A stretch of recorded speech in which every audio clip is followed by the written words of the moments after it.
Sensiz həyat mənə çox çətindir. Sensiz həyat mənə çox çətindir.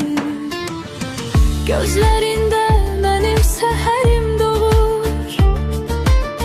Hər yoxumda sənin bir boşluğun var. Ürəyim səssizcə səni çağırır. Bu sevda artıq mənim vərdişimdir. Gecələr ulduzlarda qulaq asır. Hər duamın içində sən varsan. Ürəyimin bütün yolları sənə çıxır. Sanki taleyim bu hekayəni yazıb keçir. Mənim həyatım sənindir, sənindir. Mənim həyatım sənindir, sənindir. Sensiz həyat mənə çox çətindir. Sensiz həyat mənə çox çətindir.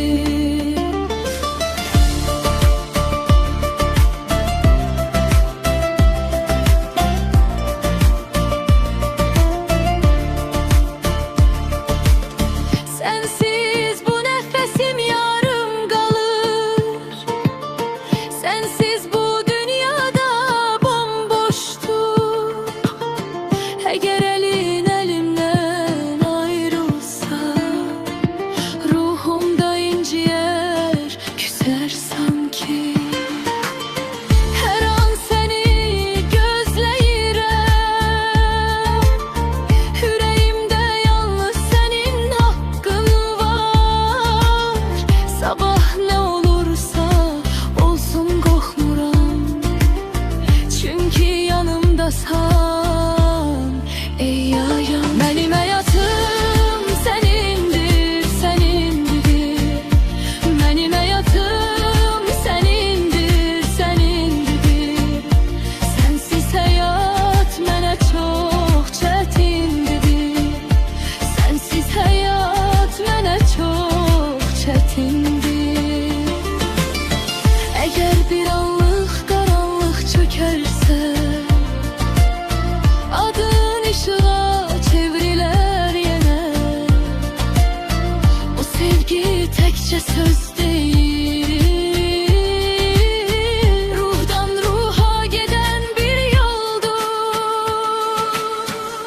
Mənim həyatım sənindir, sənindir. Mənim həyatım sənindir, sənindir. Sensiz həyat mənə çox çətindir. Sensiz həyat mənə çox çətindir.